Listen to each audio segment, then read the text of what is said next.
Welcome to the eighth Composer Coffee Break. This is a particularly special one because the two people that we've got who very generously said they'll come and chat with us are people that I'm friends with, but also very much fans of. So we've got with us the great geniuses that are Mr. Stephen Price, first of all. Here is Stephen in the actual flesh. Yay! Hello, Stephen. Hello. And I'm beaming in from Iceland with what I'm sure is a delicious coffee, Mr. Ólafur Arnalds. Yay! Also, one of the things that's kind of fascinating about doing these chats is that you do get a chance to see inside people's homes or studios. Sometimes they are one and the same thing. This is in my home rather than in my studio. So this is the spare room where that pile of laundry just behind there gets bigger every week, and that is clean, so that's not like there's no musty spare room odors in here at all. But we've got Stephen and Ólafur from their studios, and we were just chatting before we went live about the situations in our various countries, which I think is really is really interesting. Ólafur, you mentioned that actually where you are at the moment is really kind of everybody's struggling in some ways, but it's not as hard locked down as many other parts of the world. Are you guys actually sort of making music at the moment?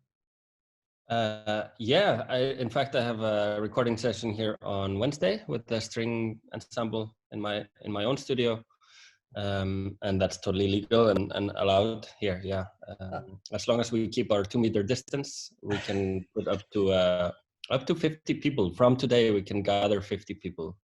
Before today was a bit stricter, but actually, yeah, Iceland is the only place that I know of, and apparently the only place in the world, I think, along with South Korea, where you can do orchestral recordings in this time. They've been doing orchestral recordings up in a small town in the north of the country, where you can actually hire the orchestra for a remote session, and they've become very, very busy in these last couple of weeks after all the big streaming giants found out about this. This has become like the only way for them to actually finish their films.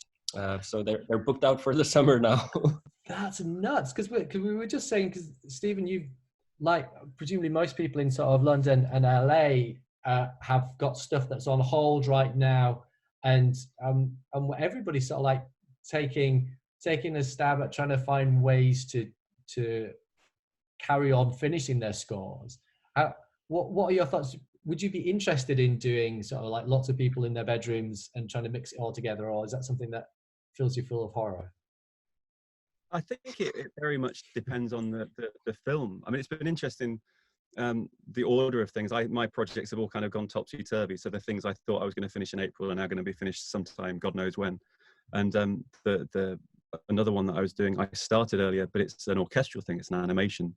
And that you can't imagine would work with a remote thing, whereas a smaller thing might work with the remote recording. You'd actually make something of that sound. You'd do something different. It would come in, you'd mix it in different ways and all that.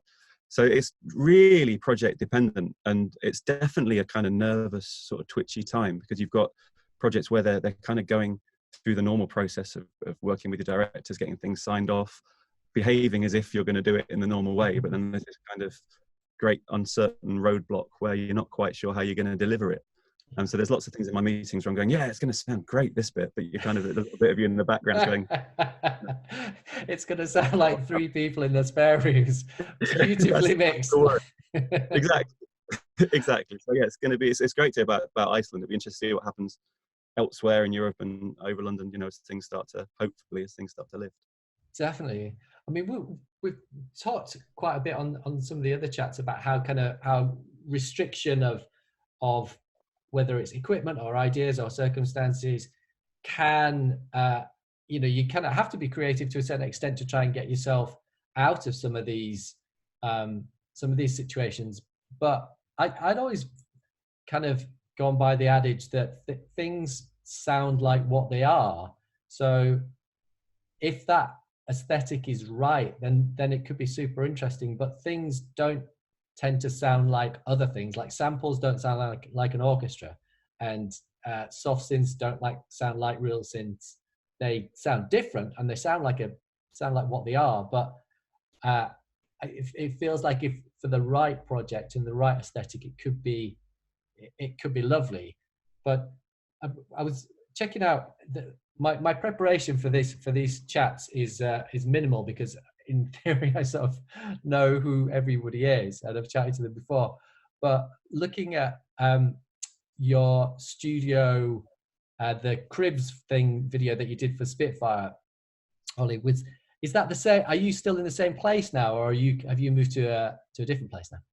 Oh, no, this is my brand new studio. I moved in here a week before the world locked down. So that was very, very nice timing.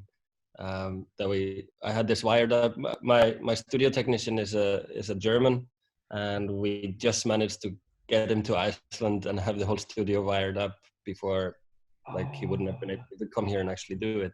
But I'm in the same building. If you ever watched that Cribs video from Spitfire, it's a studio complex that me and two other people actually own, where we have 25 studios around about. And it's full of producers, mixing engineers. There's a mastering room. There's a couple of live rooms. But most of the studios are like young hip hop producers making beats and stuff like that. So I'm still in the same building. I just moved downstairs, and this room here used to belong to Sigur Rós, actually. Oh, wonderful. But it was more like their writing and rehearsal space, not a real recording studio.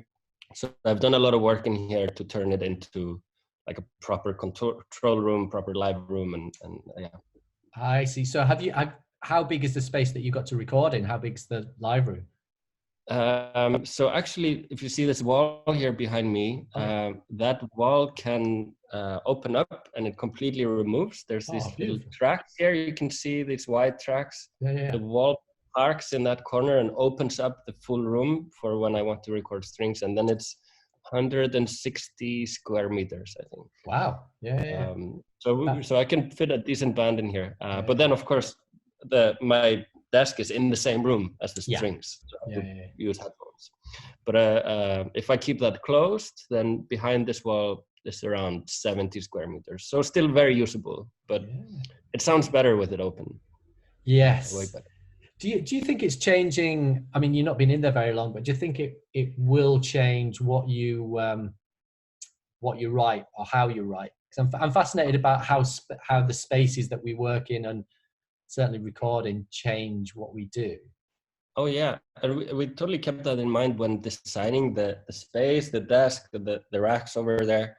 Because my old room, everything was in kind of one desk. I had all these racks in front of me for buttons and stuff.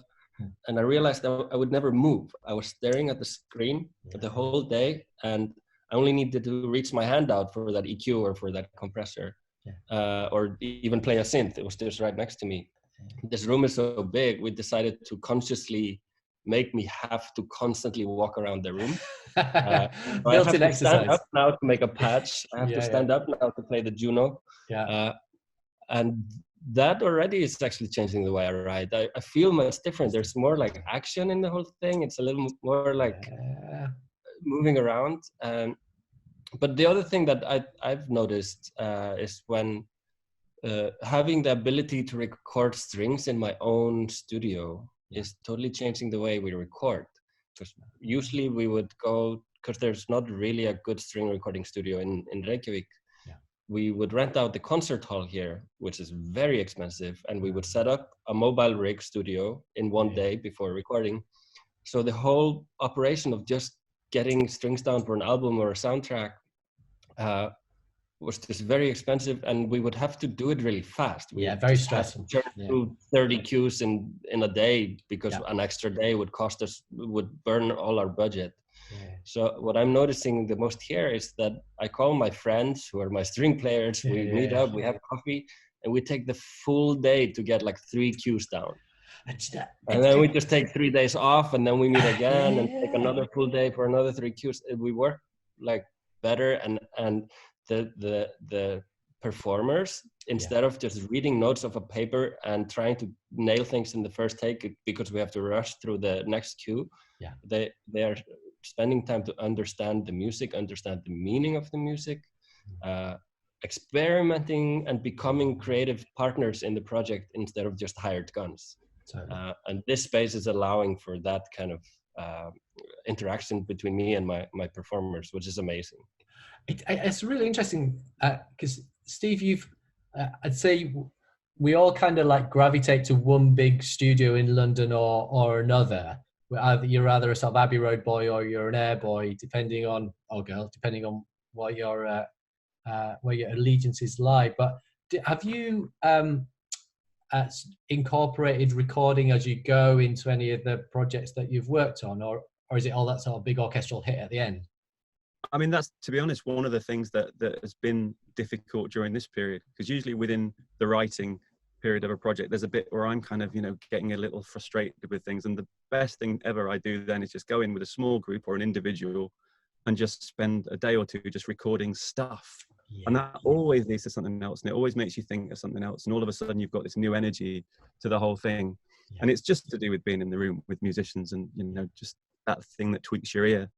And, looking at that space there that Ólafur's got, I mean, that's the dream, right? So you can get musicians. Yeah. Yeah. It's the thing that I'm looking forward to getting back to. Because your studio, I mean, you like me, you've got a young family, and your studios have been at home for the last few years. Is that something that you've enjoyed because it's good for family life, or I mean, do you think you would take a very expensive lease on a building and be in debt for the rest of your life for fun? Well, it's appealing, obviously. No, I mean, that you're right. The reason that I've got the studio at home is sort of family based, because the hours that we all work can be a little extreme, and I don't think I would see them. And my working day has evolved around their schedule, really. So I'll drop them off at school, come back, do my day's work, pick them up from school, do a few more hours work, read a story, and all that sort of stuff. So it's kind of work from that point of view. But the downside is it's a lack of space, and you have got that kind of, that gradually the room fills up with instruments over a few years, and we have to start looking at that. I mean, one day it'd be great to just have that live space that you could kind of go in and actually, I've got a little booth here where you can do a couple of instruments, but you want a bit of an acoustic too as well. So it's it works for now. That I think the acoustic is really interesting, because I think and I hadn't really thought about it until you mentioned it, because my writing room as well, I tried to make it efficient, and by having everything within arm's reach, because you sort of think, that will mean that I'm sort of focusing most of all, and that will be the purest experience. But I think I'm quite taken actually by that idea of sort of making it more of a physical experience, and because you were a drummer first of all, Ollie, and then but obviously sort of piano has been the instrument that we've seen you play live most of all. Do you have you managed to squeak in 2 or 3 pianos in your space? I imagine that there's a fair bit more than that. I'm embarrassed to say. Never be embarrassed about having lots of pianos. That is the best thing of all. No, I think there's a point you cross where it's like, okay, now you're just being an asshole.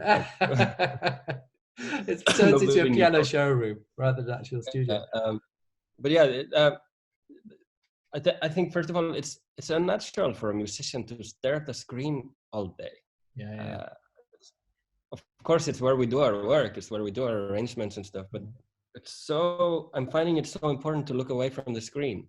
And more things we did when we built the studio, I actually got a mixing desk in here to spend more time at a desk when I'm recording instead of in Pro Tools when recording. Just like getting away from the screen is really helping with the creativity.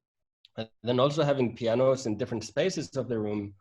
Then when you go to each piano, you're not only hearing a different piano sound, you're also hearing a new perspective when you're writing. Yeah. And it's so refreshing to go into that corner now, and you feel like you're in another room. And if you need ideas, if you're feeling stuck, that's a good way to kind of refresh your mind a little bit for new ideas. Definitely.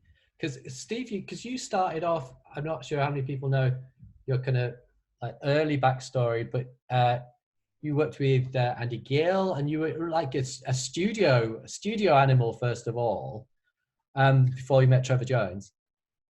Yeah, I kind of when I was going through sort of my youth, I just wanted to be George Martin. Basically, that was my ambition, to go and meet my Beatles and do all the arrangements and all that sort of stuff, and it was going to be great. So yeah, I was always interested in the recording process, and I was always interested in arrangement and all that kind of stuff. And it was only really after I'd done a year or two of that I realised you didn't get to work with the Beatles. You just got to work with a lot of drunk, argumentative bands. I started to think of other options, and I just, I was really lucky. I kind of got a job with Trevor Jones from the back of a article in Music Week, with just a little advert that said composer looking for an assistant, and it listed all these jobs that I'd kind of been doing anyway. There's arrangements, Logic and Sibelius and all that sort of stuff. And so it was like, oh, I'll have a go at that. And it was only when I got into the job I kind of realized, because all I was ever interested in was music and stories. So this is the perfect job. But it was a strange route to get into it.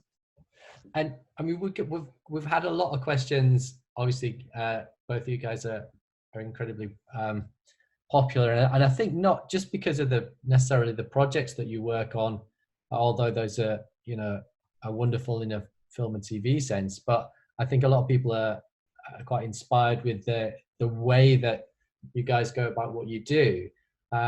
Just looking across at my screen, I think I've got like about 5 or 6 questions that I can all broadly summarize from Darcy Lewis, Owen Roberts, Dora Smezic, and about kind of the difference between being an artist and a film and TV composer, if there is a difference, and whether starting from one side means that you can't move to the other side, or that your identity is sort of totally wrapped up in one, or whether either of you see what you do in a sort of tightly wrapped form of identity.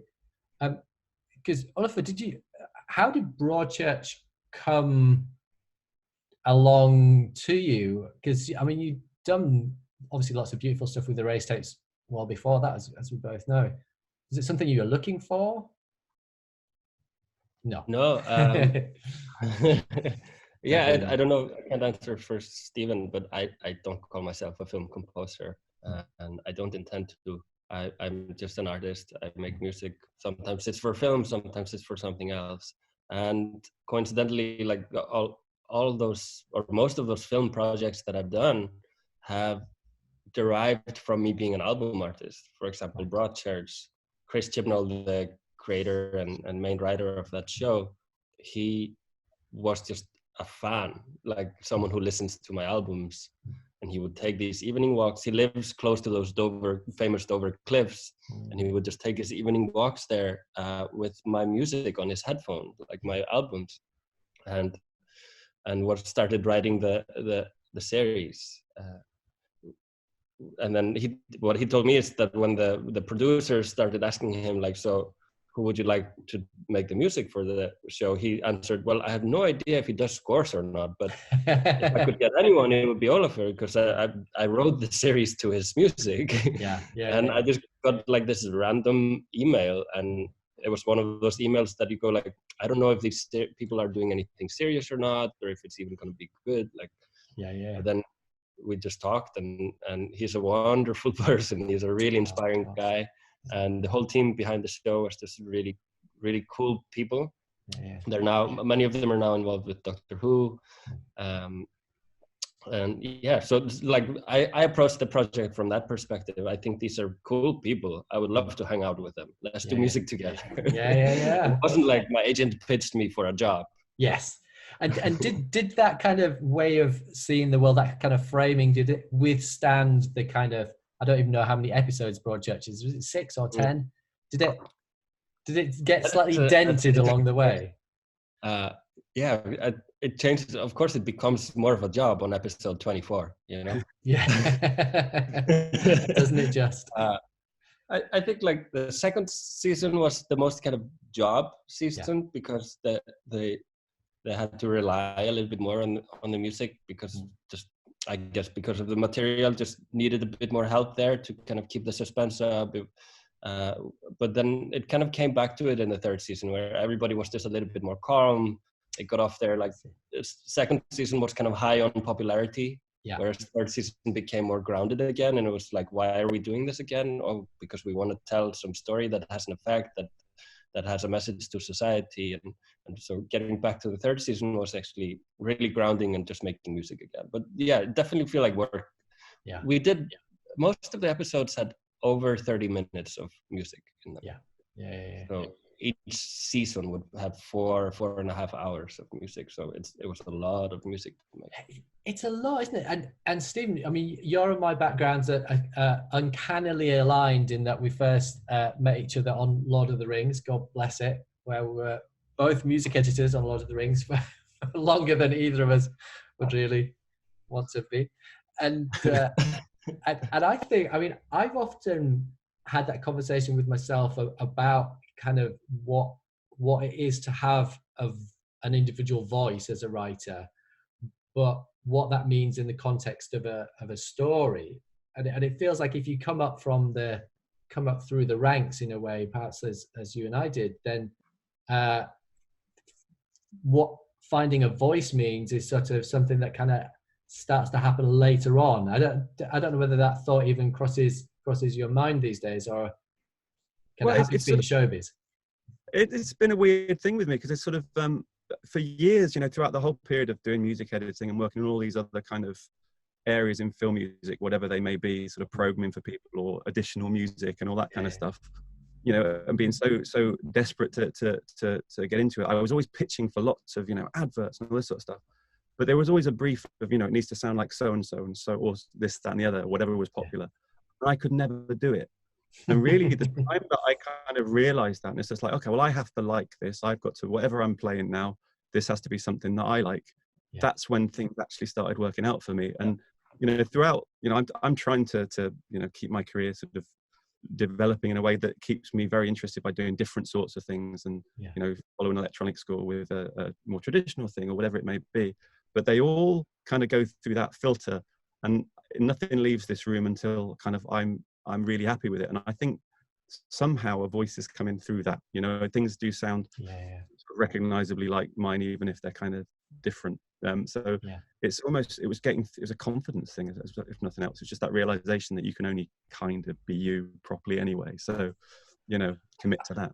I think that's really interesting, because I think for a lot of the people that we have kind of joining in the chat and sending in questions, that kind of permission to be yourself and permission to make the music that you want, while balancing that, if you're working on film and TV, with the needs of the story, I think is one that either you come from an artist band background, and in a way that the confines of the story can feel restrictive sometimes, and the practicalities can feel pretty grisly, or you come from like a film and TV or a media music background, where actually that sense of kind of developing your own taste, and, you know, having the conviction that what you want to do right there is worth something and is valid, I think is really interesting. I can remember, Oliver, the first time I sat with Robert Raths, God bless his soul, love Robert. Then you make it sound like he's dead.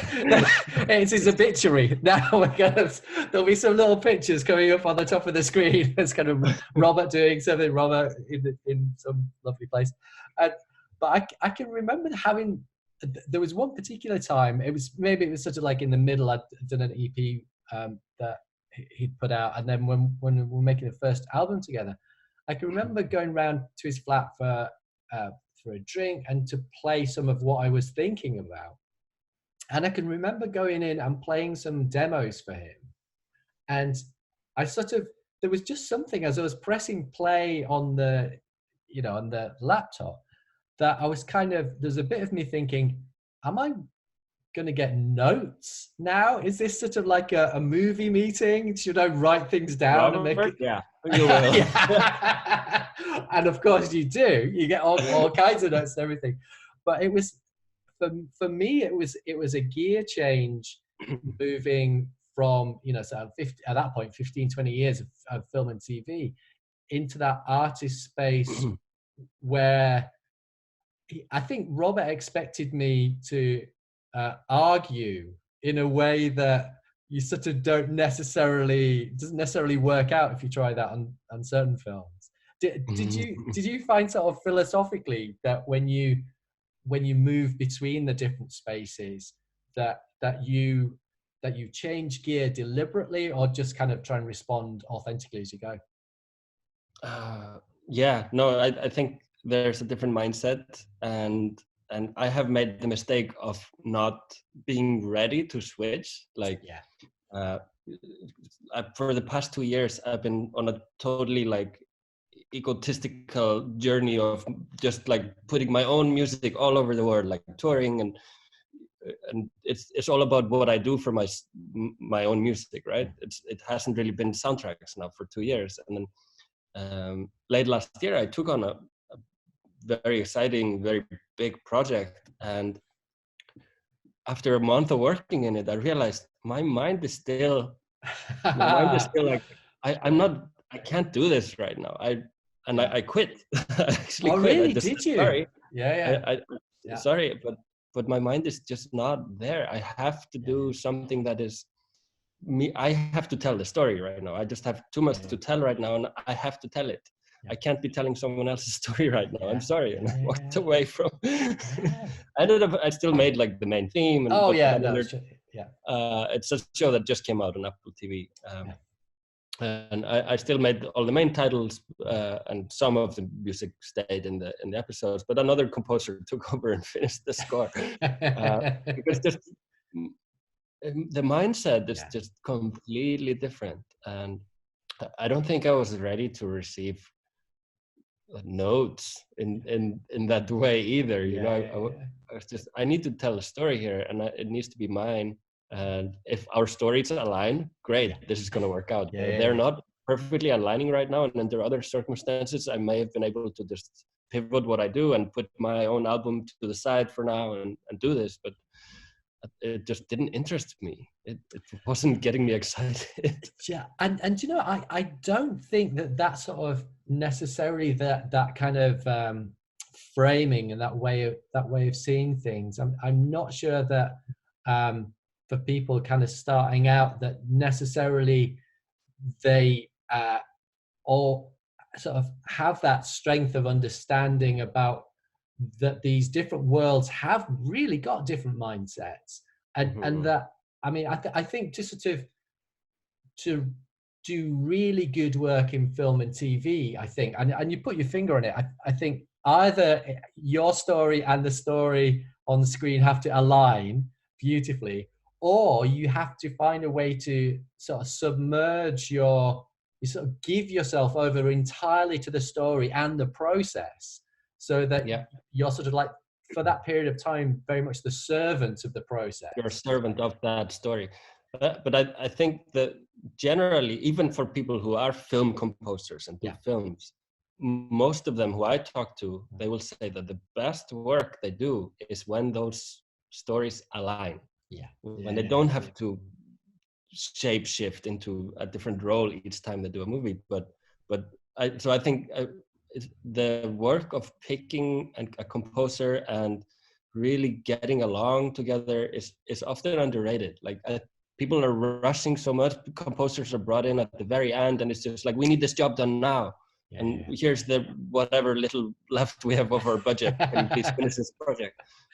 But I feel like the best projects for everyone is when the composer is brought in like on the script level, and they're already doing music together, and they're developing the story together.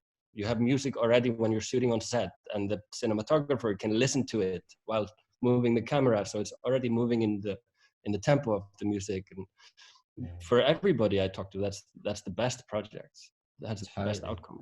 Totally. Stephen, have you got more after clearly winning an Oscar for Gravity? Have you got more picky about what you take for similar reasons to Oliver's describing, or have you got your own sort of motivations of what kind of work you want to take? I mean, the big realization for me over the sort of past 10 years or so is that if I'm going to do good work on it, it needs to be something that I actually really want to watch. You know, I think there's this tendency to you know, certainly if you know what happened with the Gravity situation happens, you kind of, a lot of offers come in and you can get quite excited about, well, this feels like, you know, being a big grown-up film composer, great.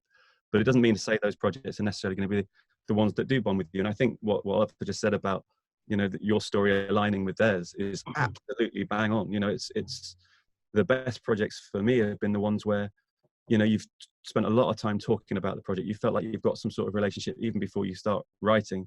And then often when your first ideas are received, not necessarily as it being, this is the answer to my musical question, but certainly you've got a language you're both talking about. And then all of a sudden I'm not defensive about getting notes, because I feel like we're all trying to kind of work together and develop it into something that's really unique to the project. And that does tend to mean starting a lot earlier than a lot of film schedules kind of want you to. A lot of the things I'm most proud of, I've known I'm going to be doing them, you know, a year or two before. Certainly reading the script, they might not have shot it yet. Very often that's the case for those ones. So yeah, there's a lot to be said for starting early if they can, you know, do that. Yeah, if they can decide in time. And you tend to not take on multiple jobs. Obviously, that's not always within our control. Sometimes schedules shift, but you try to do one at a time for your own sanity.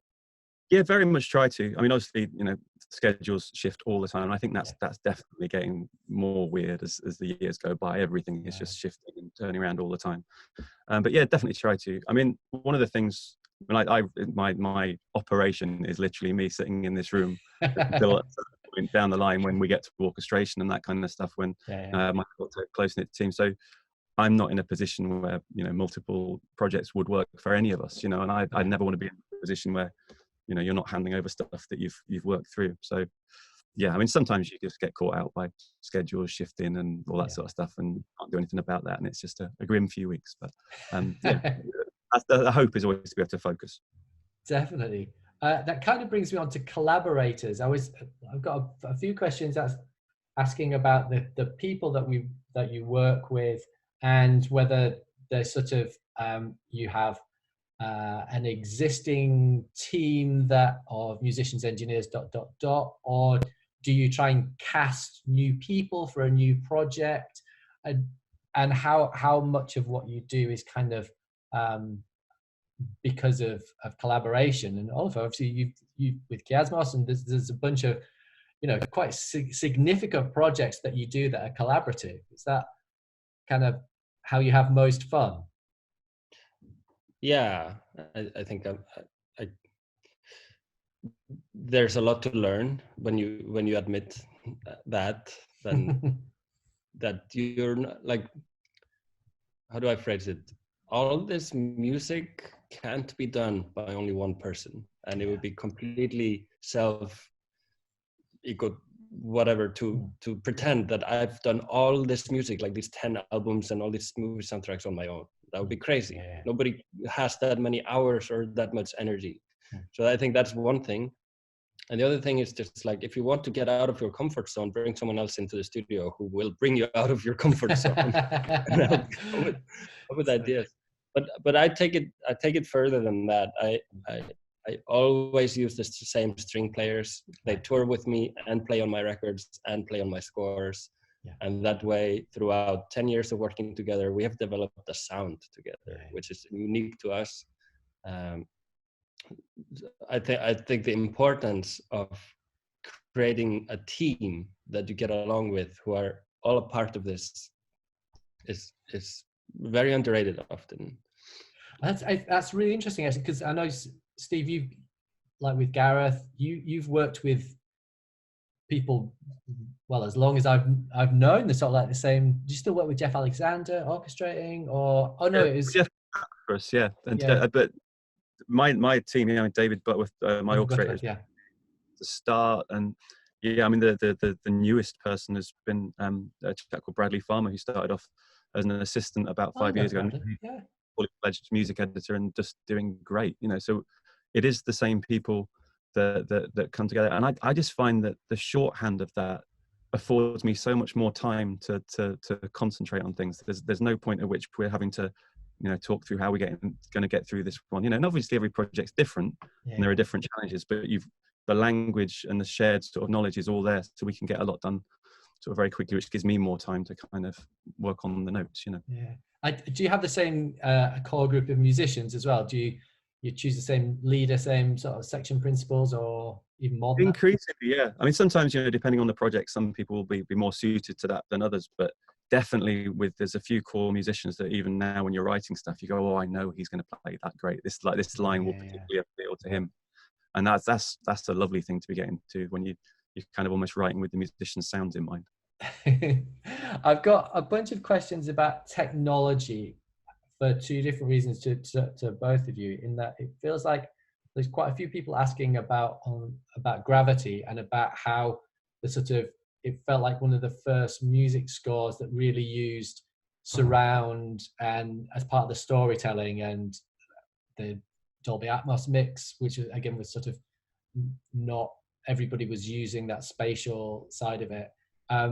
So I wonder whether, is that anything, Steve, that you've been taking forward? Does it feel like it was a one-off for Alfonso, or is that sort of part of how you're thinking for the natural history stuff? Or I mean, the idea of things sort of being immersive has definitely stuck with me ever since. The idea that you're kind of trying to plant people into the middle of the picture almost, which was the whole idea of Gravity. I mean, Gravity obviously was this perfect thing for that idea. You've got a floating camera in space, you're supposed to feel like you're up there. There's no sound in space either, so you could do all these things and know they were going to be heard. So I've never got near that kind of sense of opportunity, although I did a film called Aeronauts last year where they were up in a air balloon above the clouds, and it was really quiet then as well, so you could play with that sort of stuff. And any Gravity quotes in it? No debris coming towards the balloon or anything? Not on that occasion. No, there was pretty angry seagulls at one point, but that was it. Yes, that's George Clooney as a seagull. Yeah. No, I find it fascinating, that whole kind of using the theatre as part of the storytelling. And I'm always sort of talking, we're doing an animation at the moment, and there's various opportunities within this animation. We're entering this new world at one point, and there's no reason why the music shouldn't be a big part of that. And Alfonso used to talk about, free us from the tyranny of the center speaker, right? Ooh. This idea that we're sitting and it's all coming from the front. Yeah. And as people's home setups get better as well, I think that might be something that you can do more consistently, rather than having to always think, oh, this has got to sound good through stereo. I think it's really limiting. And Ólafur, I've always been fascinated. It feels like it's been really natural for you to be trying to develop new ways of writing or new bits of tech anyway, so that obviously whether it's kind of the player pianos and Stratus, or whether it's sort of I'd be interested off the record, because obviously nobody's watching this or on the chat. I'm just kind of interested about how you feel about samples and sampling, because I've got a very mixed relationship with it. I consider samples in general to be a necessary evil, occasionally wonderful, but then I'm always, it's like they're a bit like fast food for me. I kind of you think that they filled you up, but then it's not until you have a real player that you kind of go, oh, okay, that's it. But right. you seem to be kind of like, I don't know, bending them to your will a bit more, if that's true. Yeah, I think there's two ways of sampling. There's that necessary evil that I just need to present this to someone to hear it, to approve it, and then of course later I will have real humans play it, and that's when it's music. It's not music until that point. And there we completely agree. That's basically solo string samples, and it's just a writing tool. I've written with those things since I started. I always write samples and then I call a player to come and play it. I actually didn't used to know how to work Sibelius or something, so I used to have them come and read the MIDI of the sequence. Some of them really like that. If you ask Peter Gregson, he that's how he does it, given the choice. No, they never complained. It was quite understandable for them. But where I am really interested in sample is where they are a tool to manipulate your creativity, where they are a tool to give you surprises. And like Spitfire has been such a great collaborator in this, because our minds are really aligned there in this notion that samples are not only a necessary evil, they can actually make our lives better and more interesting. Interesting. So having like this idea of the evolutions that they work so much with, where you have a sample that evolves over 20-30 seconds, and you can lay down, we always call it the C major test. Like if you just play a C major, how long can you hold it down until it becomes boring? And we would always test our ideas that way. I've been playing C major for 2 minutes now, and it's still evolving, it's still creating something. And it's just something, even if you don't end up using it in the song, which happens most of the time for me, honestly, because I just don't like to release music on my albums that someone else can make as well. So these things become more a way to spark ideas that I would never otherwise have. That accidental interplay between those two evolution after 1 minute and 20 seconds of holding down that C major chord, there was something that happened totally by accident there. And that I made a whole song out of that, maybe. So, I mean, that's really interesting if they become a little bit like sort of like kind of drivers of chance, like a kind of oblique strategies of music in that sense, in that turn a couple over and sort of there's something that will take you to a different place. Yes, we took this concept even further with this Stratus software that we created for the self-playing pianos. It's not samples, but it's an algorithmical sequencer that will help me come up with rhythms and melodies on a piano based on often semi-controlled random chants. I made a whole album based off ideas that came through that. And it's not that you're getting someone to write these things for you, because you're always in control. They're still tools. Still, you need to set the settings right to get the nice results. It's not just throwing a dice, But it's more like the oblique strategies, which I right here, by the way. We haven't pre-prepared that. But it's just drawing a card and manipulating your way of thinking. Because I think that reframing, it's interesting. I'm sort of feeling like there's a little bit of a line that we're kind of drawing in between some of these thoughts in terms of how you make a start. What's the blank piece of paper for us, and if we make things so efficient, like staring at the screen and sort of restricting all your movement and just kind of taking away any physical chance, or taking away any sort of human interaction, or even machines that are playing in chance ways, then I guess you're most likely to just repeat yourself.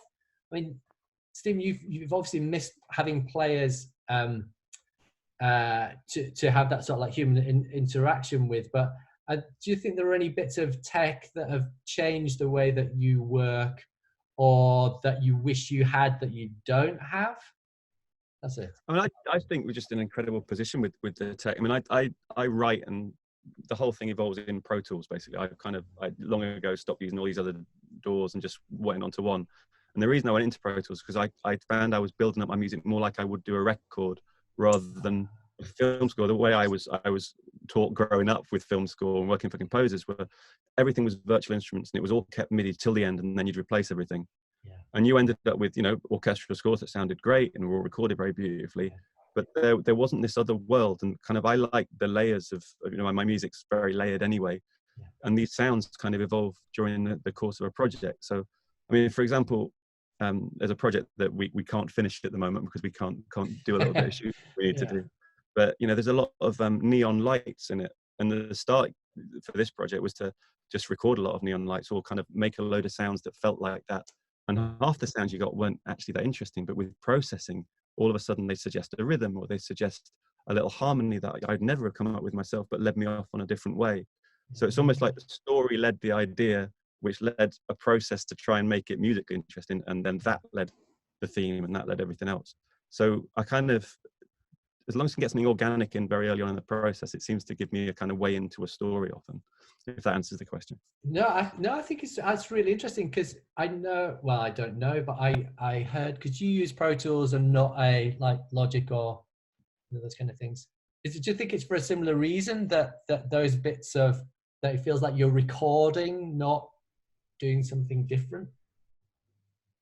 Wait, repeat that? Oh yeah, because you when you're working in Pro Tools, it sort of feels like you're recording things that you're going to use, whereas somehow if you're just working with virtual instruments and Logic. Yeah, I actually come from an engineering background. I used to be a sound engineer, live engineer. So I think that's just always how I've approached music anyway.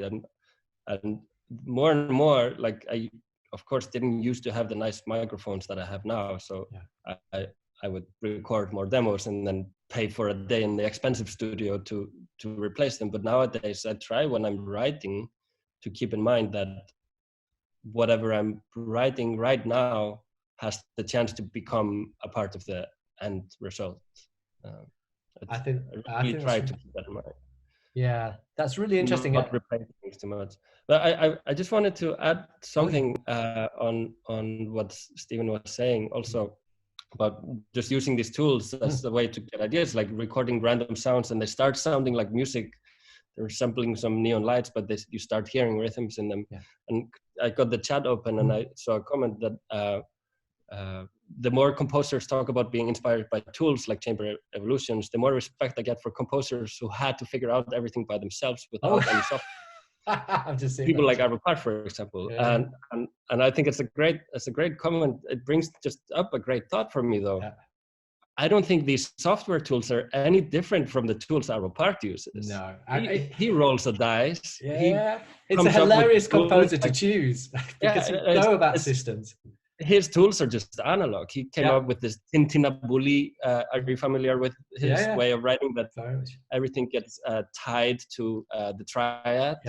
And that is a way to get random or like accidental results that were unexpected, because you would play a right hand melody, but you had already decided the rules of your left hand beforehand.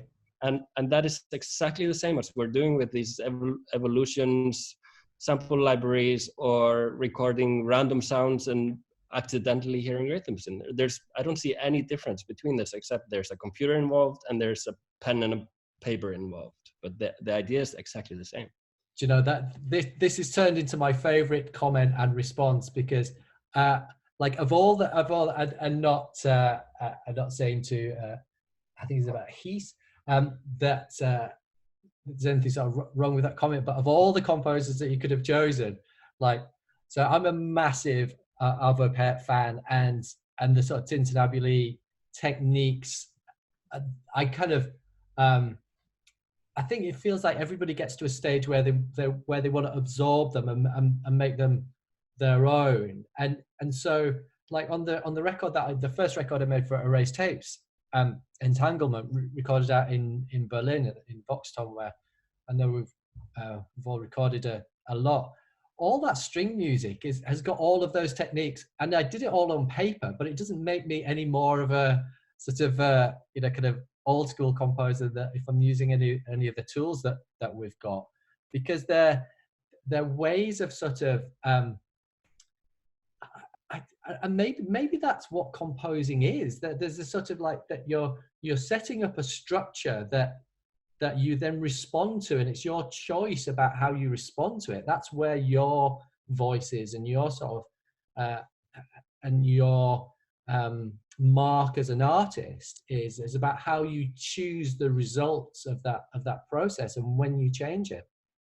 So there's string pieces on that album that cycle round, and each time there's a piece called The Attachment. It cycles around. Each time there's a shift by sort of a bar. There's another part that comes in and fits in above that, and I think it's fascinating how the sort of where the emotion and where the connection comes from, and I think usually for me, because I was thinking about this the other day, usually it then is about the performer's interpretation of of those choices that you've made, that usually feels to me that if there's something quite strict but it's played really beautifully, you know, Bach would have something to say about that music's incredible.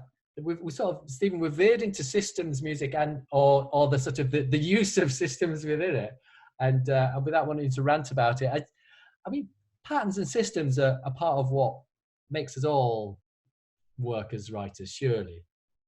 Yeah, and I think one of my favorite bits of any writing process is that bit when you've kind of set up a structure, and then it's your response to it, and it's that repetition of listening to it and kind of walking to the other room, coming back in, hearing it playing, and suddenly that other part suggesting itself, or gradually it takes form by your kind of response to it, rather than it being this thing that you're sitting down and writing as a complete work. You know, it's those, and sometimes it's the weird overtone that you've kind of created accidentally by something that doesn't quite work. And in fixing it, that's when you find what turns out to be the core of your piece of music. Exactly. Yeah. Which is kind of why I love the work of film music in lots of ways, in that collaboration of getting notes. While sometimes the note, your first reaction, people are like, oh God, no, they're going to ruin it. Very rarely is the case that you don't go back in and find something else that you wouldn't have found if you weren't investigating that little bit of a problem. Yeah. So all of these sort of things sort of come together to me. So that's the fun bit, is the responding to the music and to others, you know. And to people. I think it's really interesting, because I think, I mean, I'm gonna start to round up slightly earlier than usual, because I know we've all got places to go. But one of the things that I kind of drawing a line between both of your work. I know Stephen's choosing a lot of shows because they're have got a sense of sort of ecology, or a sense of the kind of world that we're living in, so starting to do more natural history stuff. And I wondered how you were feeling, Ólafur, about where things are going to be in, or where you want to be in sort of 5 years, 10 years time, in terms of it's going to be a really different world with no touring, or much less touring in the short term, certainly. Do you feel that you're going to find that need to connect with people, which you've always had so strongly, which I've always really admired, that's still there? You'll still feel that need? Yeah, I think if that need goes away, I will get a different job. But touring is not the only way we can connect with people. I certainly hope touring will come back to some extent, and I think it will. I think it will probably look different, at least for the next few years. Touring will have to look very different than it used to.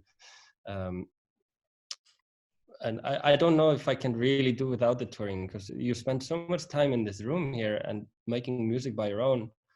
And I need that connection. I need that place where I can tell the story behind the song. I need that place where I can see people's face while I play the song too, because it's all about communication, isn't it? You're talking via the music, and I don't want to talk to my wall, you know.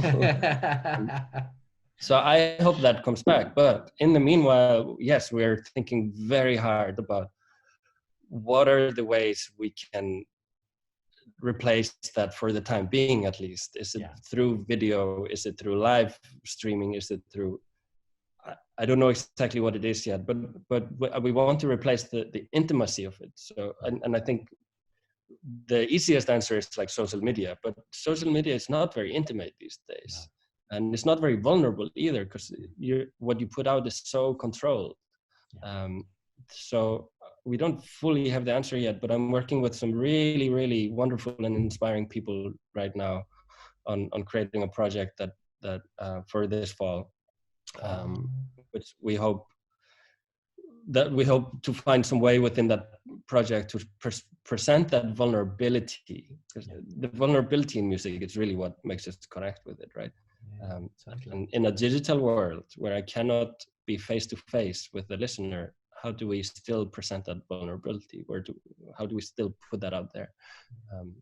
So I don't have the answer right now, but I sure hope that we're working in the right direction. Yeah, definitely.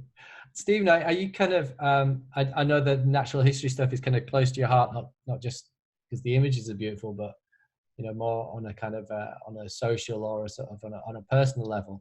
Do you think that this situation will reinforce the need to be sort of putting positive things out into the world, or informing where things are negative? I think there's a bit of that, actually. I think there's a you know, that hopefully we can take a lot of positives from it, you know. And I know that you know, it's this passing good news story that we keep getting at the moment, that, you know, this way we're living at the moment, you know, and the lack of travel and all that sort of stuff is having this impact, you know. And it's by no means a big enough impact for what we need to do, but hopefully that can be remembered when things get back to normal. And, you know, we can sort of it is possible to do a lot of these things, touring, whatever, in a much more sort of ecologically sound way. So yeah, I mean, that's you know, I think what I was talking about there about you know, what we're missing from all of this is that personal connection. And, you know, that's the thing I'm missing most of all. Even this job, the running joke is that we know we all spend all our time on our own anyway, right? But the longer this goes on, the more you realize what you're missing is sharing music with people, being in a room, responding to a piece of music, talking to them about it. And you know, on every level, hopefully this has kind of reminded us that it's about people more than all this other complication that, you know, is perhaps gone for now. Hasn't it? It's about community, isn't it? It's a really interesting word, because it is that, and there, it feels like there are different communities that all overlap and enhance the community of artists, the community of the audience themselves, the integration between the artists and the audience, the players, the people who record and perform so beautifully, these wonderful intersecting, overlapping communities, and to take those connections and to be without them is, I'm feeling the lack. Because like Stephen says, we're even without that connection of being in the room with the orchestra players. That's our community too. And this act of recording, the process of music making, it's really it's a historical, like, through thousands of years, that's what humans did to get to a higher spiritual level. Like, I don't want to sound like a hippie. I'm a total hippie though, but just go for it. We're all friends. but we can't deny this is why we make music. Like, we can call it whatever names you want, but this, throughout ages, we've been doing this together, like as a communal way of reaching a higher level of consciousness. Let's call it that. That's what we're doing here. And if I'm alone in a room, I'm missing my circle of my tribe who are all banging the drums together. You know? I'm missing my tribe too. Well, thank you guys so much. This feels slightly cathartic, actually, talking to you both, who I both admire and like very much. Thank you to everybody. We've had probably about 250, maybe 300 people joining us off and on the chat, which is amazing. So thank you for joining in this community with us today. I'm going to wrap up. We've got another chat this time next week, same thing, but with different other wonderful souls to chat to. And I really appreciate anybody who's come to join in and have the conversation with us. I'm just going to go around for a small physical wave or other gesture from Ólafur, just to say goodbye to everyone. Well, thank you so much. Throw a oblique strategy card. That's a good one. I think we can all definitely do that one. Thank you for that, sir. And Stephen, it's been an absolute pleasure to have you. Thanks very much. Best of luck with everything. And Michael, thank you for doing this for people for the last 8 weeks. I know there's a sort of big old community that appreciates what you're doing. So thank you. Thank you, Michael. It's a great effort. That's very kind, and it is from the heart, heartfelt all the way through. So thanks very much to everybody. I hope you stay safe and well for the next week until I see you next time, and make music and be kind to each other. Okay, thanks very much. See you all soon. Bye-bye. Bye-bye. Bye-bye. Bye-bye.